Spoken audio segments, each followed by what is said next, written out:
जब हम एक दूसरे को समझते हैं और उनका ध्यान रखते हैं तो पारिवारिक प्रेम बढ़ता है। प्रेम और सहयोग का नाम ही है परिवार। दोस्तों नमस्कार। आज आपका दोस्त लेकर आया है एक नया बर्निंग टॉपिक, पारिवारिक प्रेम। हाँ दोस्तों, यह समाप्त होता जा रहा है, दिन प्रतिदिन समाप्त होता जा रहा है और परिवार में कलह का समावेश है। तो बसंत ऋतु के इस बसंतोत्सव के माहौल में, वैलेंटाइन डे के माहौल में मैंने सोचा कि क्यों न पारिवारिक प्रेम की बात की जाए। दोस्तों, वे सौभाग्यशाली हैं जो संयुक्त परिवार में रहते हैं तथा जिन्हें अपने माता पिता का सानिध्य प्राप्त हो रहा है। हाँ दोस्तों, और आजकल व्हाट्सएप यूनिवर्सिटी, फेसबुक यूनिवर्सिटी जिसको मैं बोलता हूं, जिसको साइबर युद्ध की बात करता हूं, विश्व बंधुत्व की बात करने वाले लोगों से मैं ये कहना चाहूंगा कि पहले वे अपने परिवार में बंधुत्व बनाए रखने के लिए प्रयत्न करें, और उन्हें प्रयत्न करना भी चाहिए, तब विश्व बंधुत्व और देश की बंधुत्व की बात आएगी। दोस्तों, आज छोटी छोटी बातों को लेकर परिवार टूट रहे हैं। हम अधिकारों की बजाय एक दूसरे के हितों का ध्यान रखेंगे, तभी हमारे परिवार खुशहाल और सुदृढ़ होंगे। हाँ दोस्तों, समस्या कहां आ रही है? सबको चाहिए, सारे लोग चाह रहे हैं कि हम संपत्ति, धन संपत्ति, ऐशो आराम सब कुछ आएगा। क्या आप चाहते हैं कि परिवार में खुशहाली नहीं होगी तो आप खुशी रह लेंगे, खुशी प्रकार से आप अपना जीवन व्यतीत कर लेंगे? नहीं कर सकते दोस्त।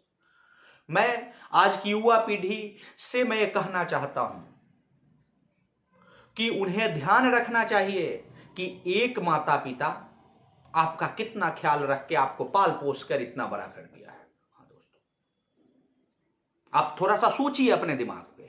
एक माता पिता क्या होता है, अपने 4-5 बच्चों को पाल पोस कर बड़ा करके उन्हें पढ़ा लिखा कर योग्य बना देते हैं, उनको अपने पैरों पे खड़ा कर देते हैं। और वही बच्चे जब बड़े हो जाते हैं, जब अपनी लायबिलिटी को नहीं समझते हैं, वो 5-6 भी मिलकर एक माँ बाप का लालन पालन और पोषण उनके बुढ़ापे में नहीं कर पा रहे हैं और कतरा रहे हैं। दोस्तों, सोचो यहां से कि हमारे बचपन में हमारे मम्मी पापा ने या हमारे माँ बाप ने, हमारे दादा दादी ने हमारा ख्याल नहीं रखा होता तो हमारा क्या होता, हम किस स्थिति पे पहुंचते और हम क्या करते। हमें अपने फर्ज को भूलना नहीं है दोस्तों, ये हमारा कर्तव्य है। अधिकार की बात तो हम करते हैं कि बुजुर्गों की संपत्ति में से मेरा हक कितना है, लेकिन क्या हम अपने कर्तव्य को सही तरीके से अंजाम दे रहे हैं? सोचिए, अपने परिवार में प्रेम बनाइए। आप बहुत सौभाग्यशाली हैं कि आपके सर पे आपके माँ बाप का साया है, आपके बड़े भाई बहन का साया है। आप बहुत सौभाग्यशाली। हाँ दोस्तों, और जो नई बहुएं आजकल घर में आती हैं और बताया जाता है कि आते आते घर की सुख शांति संपन्नता समाप्त होने लगती है। बहुओं को तो लक्ष्मी का रूप बोलते हैं, उनके आने से तो घर में और लक्ष्मी का प्रादुर्भाव होना चाहिए, लक्ष्मी और समावेशित रूप से घर में विराजमान होनी चाहिए। लेकिन यहां उल्टा ही हो रहा है, एकल फैमिली का दौर चल रहा है। बहुओं से मैं कहना चाहता हूं, नई नवेली बहुओं से या बेटियों से, वो जिस घर में भी जाए और उनको पति जितनी उम्र का मिल रहा है, सोचेंगे जितने उम्र का मिल रहा है उतनी उम्र तक ही अपना कर्तव्य समझ के, अपना फर्ज समझ के अपने सास ससुर की सेवा करें, और क्योंकि उसके पति को भी उन्होंने योग्य बनाया है और वो उतना कर दें, उन बुजुर्गों को कोई तकलीफ नहीं होगी। दोस्तों, आप इस बात का खास ख्याल रखें कि बुजुर्गों को तकलीफ नहीं होनी चाहिए। किसी ने किसी से पूछा कि खुशहाल परिवार कौन होता है, तो जवाब बहुत अच्छा आया। कुछ लोग बोले कि जिसके घर में बड़ी बड़ी गाड़ियां दरवाजे पे खड़ी है, जिसका महल विला बना हुआ है, वो खुशहाल है। जिसके बैंकों में काफी पैसे हैं, जिनकी बहुत इज्जत है, बहुत शोहरत है, वो खुशहाल परिवार है।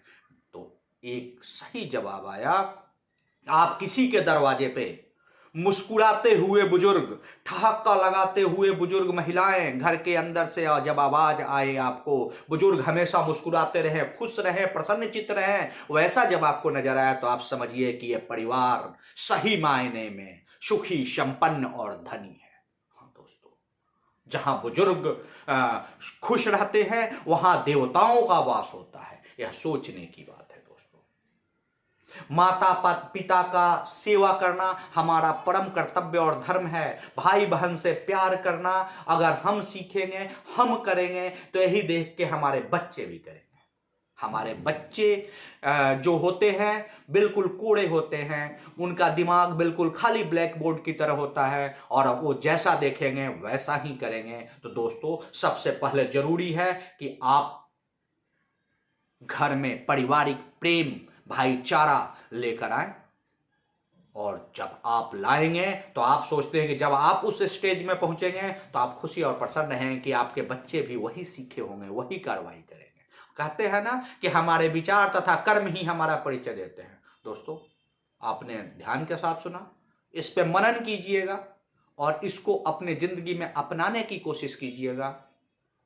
दूसरा, अब अगली वीडियो में मैं भाई और बहनों का प्यार, भाइयों एवं बहनों का प्यार पे बात करूंगा।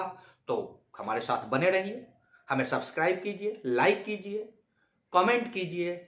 और आप इतने पेशेंस के साथ मेरे साथ बने रहते हैं तो मैं आपको दिल के असीम गहराइयों से धन्यवाद कहता हूं। Hats off you, thank you.